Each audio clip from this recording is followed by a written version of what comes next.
Margarina Mãe Afonso e hoje nós vamos apresentar o nosso TCC sobre o significado científico de atividades da arte moderna, orientado pela professora Cristiane da Borda Santos Filho.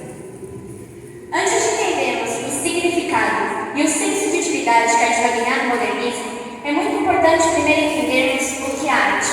A etimologia da palavra arte vem do latim ars e significa habilidade ou ofício, e seus primeiros usos foram encontrados em manuscritos romanos do século VIII. Ainda hoje, não existe um conceito definido do que é arte, mas algumas definições podem ser aceitas dependendo do objetivo que o indivíduo quer chegar. Mas sabemos que a arte pertence ao campo da estética, filosofia inteiramente focada no estudo entre a arte e a beleza e a relação entre as duas. Nela, ela é dividida em três categorias: a representação, a expressão e a forma. A teoria da representação foi criada por Platão na Grécia Antiga. Ele acreditava que a arte era a mímese da natureza, ou seja, uma representação do que nela era nos mostrado. Apesar dessa palavra mímese significar cópia em grego, ele acreditava que a arte nunca poderia copiar a vida, apenas recriá-la. No Renascimento, vai haver um resgate dos conceitos greco-romanos. É por isso que se vê tanta semelhança com a realidade dos quadros, mas principalmente do teatro. A teoria da expressão foi criada por Robin George Hollywood. Ele acreditava que a arte era a mensageira das emoções, dos sentimentos e das subjetividades do artista, criada no romantismo europeu entre os séculos XVIII e XIX, como uma resposta direta ao cientificismo e ao iluminismo da época. Ele também acreditava que a arte tinha uma função extremamente social, já que o público conseguia sentir a subjetividade do artista através da obra. A teoria da forma foi criada por Art Spiegelberg. Ele acreditava que a arte não estava relacionada com conceitos ou significados profundos, mas o que era importante eram as formas e os sentimentos transmitidos à escuta. A partir dessa teoria, houve a criação das artes abstratas. A teoria da autoridade foi pensada pelo filósofo George Thomas Stiglitz. Ele dizia que as únicas pessoas que poderiam definir o significado de arte eram quem entendia sobre o assunto, ou seja, os próprios artistas. Ele também dizia que o significado da arte ia se moldar ao que o artista gostaria de passar, e por conta disso, era impossível conseguir uma única significação. Já a teoria da semelhança familiar foi pensada pelo filósofo Maurice Weiss. Ele dizia que a arte é extremamente plural e não podia ser colocada como algo singular, porque isso atrapalharia a criação de novas futuras artes. Ele também dizia que as artes tinham muitas formas de serem demonstradas e representadas. Um exemplo disso é a Mona Lisa, de Leonardo da Vinci, e a composição 8, de Wallace Kandinsky, que por mais que ambas sejam pinturas, foram demonstradas, representadas e até mesmo feitas de formas completamente diferentes. A arte tem muitas categorias e muitas subcategorias, e por conta disso, o filósofo Maurício Nagrocel fez sua própria classificação, onde para ele determinados tipos de arte se enquadravam, onde temos as artes visuais, com pinturas, esculturas e arquitetura, as artes auditivas, com música e literatura, as artes sacro-manipulares, com dança, mímica e esportes, e as artes de síntese, com teatro, cinema, ópera e balé. A beleza, desde a antiguidade, ela intriga a humanidade, podendo encantar alguns e atemorizar outros. E como o próprio Roger Scruton afirma no seu livro intitulado Beleza, ela nunca passa despercebida. Assim como a arte, a beleza pertence ao campo da estética e não tem ainda um conceito definido, mas há algumas teorias. A primeira é a teoria de Platão. Ele acreditava que o corpo humano possui uma alma que deriva do mundo das essências, um mundo muito diferente do nosso. Ele é belo, de ideias puras e onde tudo é criado. Neste mundo, a nossa alma conhece a beleza, junto à verdade e ao bem, criando uma unidade.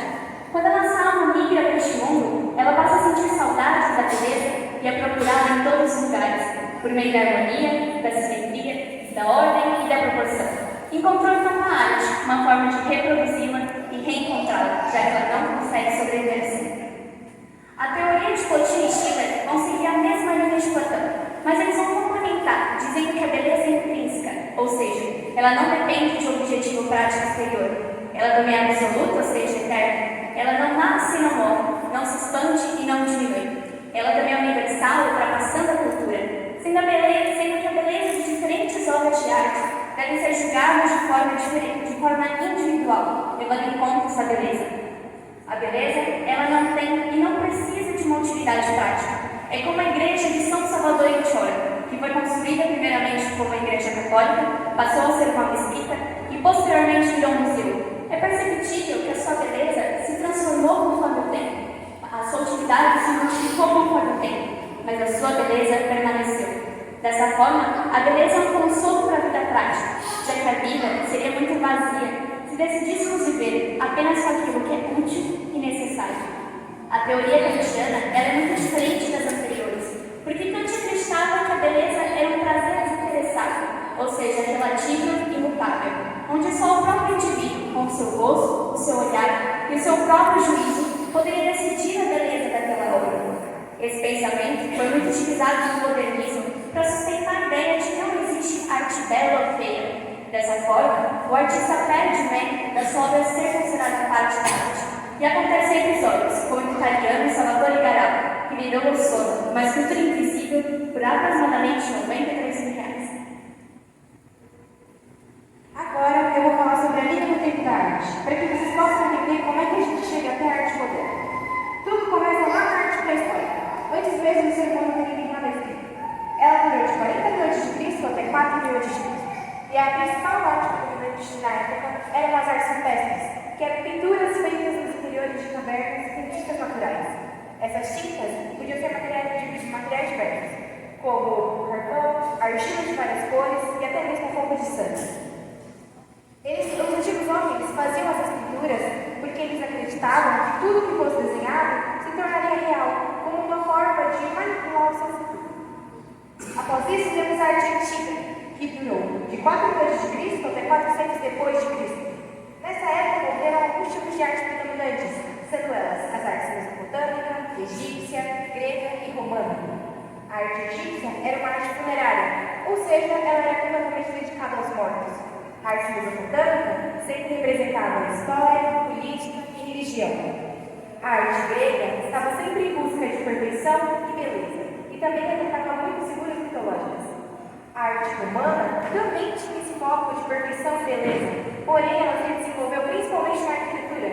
Então, geralmente, eram grandes estruturas focadas em funcionalidade e beleza. Após isso, temos a arte medieval, que durou de 500 a 1400. Nesse período, também houveram algumas artes predominantes, sendo elas a arte românica, bizantina e gótica. A arte românica era vista principalmente em igrejas, sendo uma arte extremamente horizontal, ou seja, não era nada muito alto, mas também não era muito pontiagudas. A arte bizantina era uma arte completamente cristã. Ela surgiu na época que o cristianismo estava sendo aceito como religião. Ela também era geralmente vista em mosaicos em pedra. Já a arte gótica, ela veio para contrapor a arte românica. Ela também era geralmente vista em igrejas e também era uma arte extremamente detalhada, mas aqui ela ficava fazendo estruturas extremamente altas e bem conceituadas. Após isso, temos a arte renascentista, que durou de 1400 a 1600.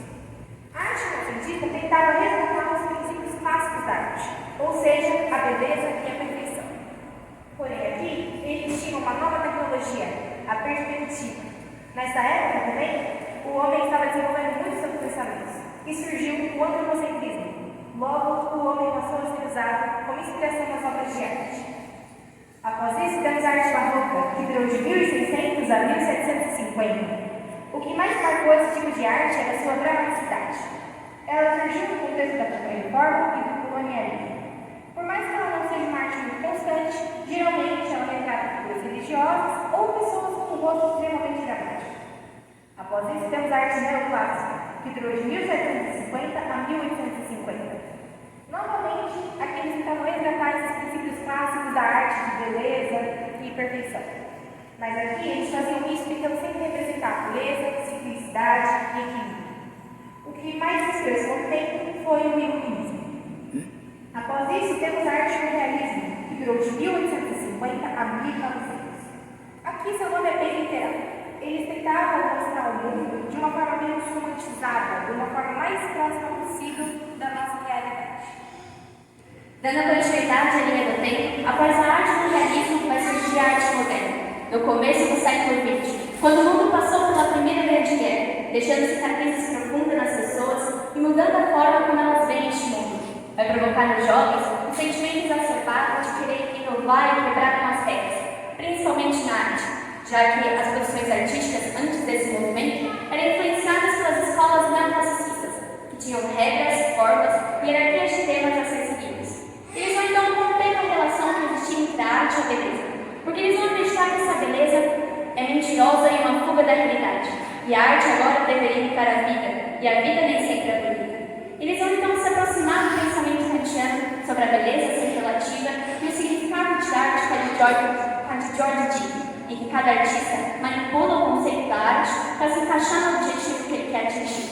Ao negar com a beleza, eles também vão negar com a ideia de que ela não tem uma utilidade, a que ela tem um objetivo, e o objetivo é chocar. Mesmo que para isso, haja descentralização pelos temas. A arte também vai ser usada para protesto e para sustentar ideias revolucionárias. Bom, tudo isso começou quando Marcel Duchamp expôs em 1917 esta obra, A Fonte, que era na verdade uma mictória de ponta-cabeça com seu nome assinado. A partir daí, tudo poderia ser considerado arte se o artista afirmasse que sim. A Semana da Arte Moderna ocorreu entre 11 e 16 de fevereiro de 1922, no Teatro Municipal de São Paulo. O modernismo chegou bem atrasado no nosso país, cerca de uns 10 anos, e ainda assim ele veio com um modelo acadêmico europeu. Os jovens aristocratas brasileiros não gostavam nada disso, eles queriam dar mais valor às suas raízes. Tudo isso mudou quando, em 1917, Anita Malfatti voltou dos Estados Unidos e expôs suas obras. Por mais que ela tenha sido altamente criticada, ela também inspirou diversos jovens, dentre eles Di Cavalcanti, Mário de Andrade e Oswald de Andrade, que foram os idealistas da Semana da Arte Moderna, junto com a participação de vários outros artistas. Para alguns filósofos da estética, a forma e o conteúdo são uma unidade. A forma sendo a beleza de uma obra e o conteúdo a sua mensagem. Logo, para eles, as obras deviam sim ter uma mensagem fortemente significativa, pois só assim elas poderiam ser belas e ainda assim trazer sentimentos ao público. E esse significado, ele vai ser inseparável da obra, uma vez que o público, quando estiver diante dela, ele tem que entender a mensagem que o artista quis passar, porque isso vai ser muito importante para a construção da sua vida interior.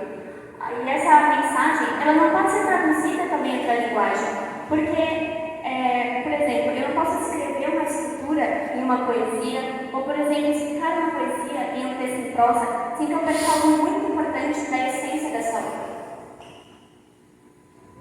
A teoria de Coutinho sobre a beleza afirma que o artista se eterniza na obra, uma vez que a alma é o único elemento eterno neste mundo. O corpo material pode perecer, mas ela permanece. Dessa forma, a arte vem desse âmbito de completa ligação e inspiração com algo que é muito maior que nós, o divino. E o artista, ao produzir uma obra, deixa uma fagulha de sua alma, se ancorando neste mundo para toda a eternidade.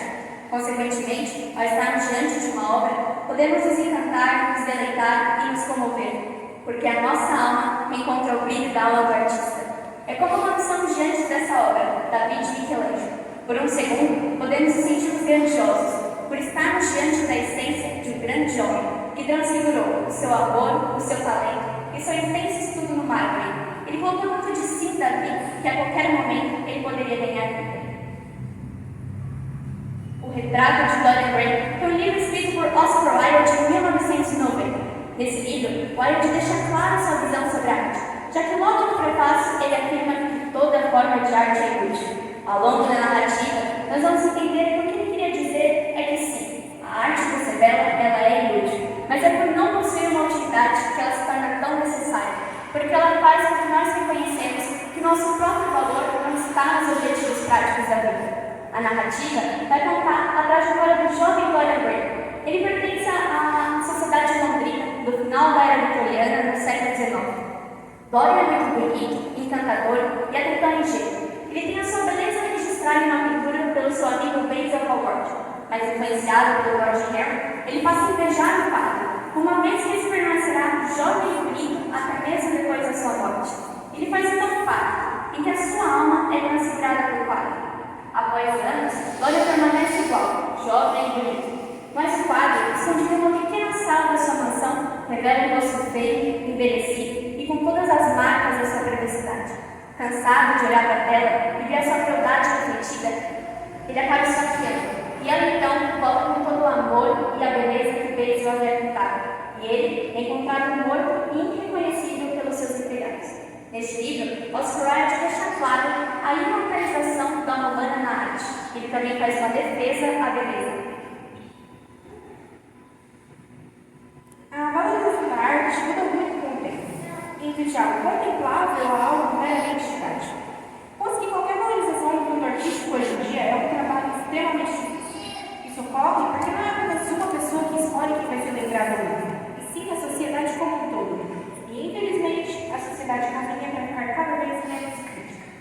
Todos aqueles que têm seu nome hoje lembrados demoraram muito para conseguir isso. Alguns só terão essa conquista após a sua morte. Isso acaba desanimando muito o que é incomum em cada mundo artístico hoje em dia.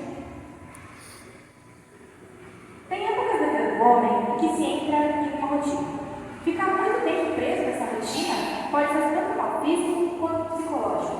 A arte tem o poder de tirar qualquer um dessa rotina, porque ela é extremamente diversa e estimula a criatividade, permitindo que novos mundos sejam descobertos, dos quais você mesmo criou. A arte também pode ser muito importante na saúde física, mental e emocional. Antes de qualquer coisa ser sentida pelo nosso físico ou emocional, essa coisa deve passar pela mente. Por mais que a mente seja facilmente confundida com o emocional, elas não são a mesma coisa, só trabalham em conjunto. Quando se tem a arte na sua vida, é muito mais fácil de ter uma mente organizada e estável. Por mais que hoje em dia se tenha uma boa noção do quanto a arte é importante na psicologia, nem sempre foi assim. Antigamente, nem mesmo o conceito de psicologia existia. E por isso, qualquer pessoa que tivesse um comportamento minimamente diferente era vista como louco. Os tratamentos para esses vistos como loucos eram extremamente agressivos, podendo até mesmo ser considerado tortura. A primeira pessoa que não quis tratar o paciente com toda essa agressividade foi uma mulher brasileira, a psicóloga Alice da Silveira. Nos tratamentos dela, consistiam em pôr seus pacientes para interagir com animais domésticos ou com a arte de seus cotidianos. Já o emocional está relacionado diretamente com os sentimentos humanos. E a ideia da arte é que quando você interage com ela, seja praticando ou seja presenciando, sinta alguma coisa. Quando você escolhe por artes que tragam boas sensações em sua vida, você está cuidando da sua saúde emocional. Já a saúde física são alguns tipos de artes específicos, como dança, teatro e até mesmo esportes, que envolvem diretamente a movimentação do corpo. Isso pode trazer diversos benefícios, mas um exemplo é que conforme se envelhece, os músculos não vão ampliar tão rapidamente. Iremos agora compartilhar nossas pesquisas de campo. Para nossa primeira pesquisa, nós realizamos uma entrevista com 4 artistas, 2 sendo professores, trabalhando com desenho e pintura, e 2 bailarinos. Nós perguntamos se, na opinião deles, a arte necessariamente precisaria ser bela. A maioria respondeu que não, mas ela deveria ser verdadeira. A segunda foi uma pesquisa do Google Forms, em que pessoas de diversos estados brasileiros responderam sobre a frequência com a qual eles praticavam arte em suas vidas. A maioria, sendo 80%, respondeu praticar arte pelo menos uma vez por semana e se mostraram dispostos a aumentar essa frequência. A próxima foi um experimento artístico em que convidamos 3 pessoas e pedimos para que eles escolhessem uma atividade artística e a praticassem pelo menos uma vez por semana durante o dia. E após esse período, compartilhassem conosco seus resultados.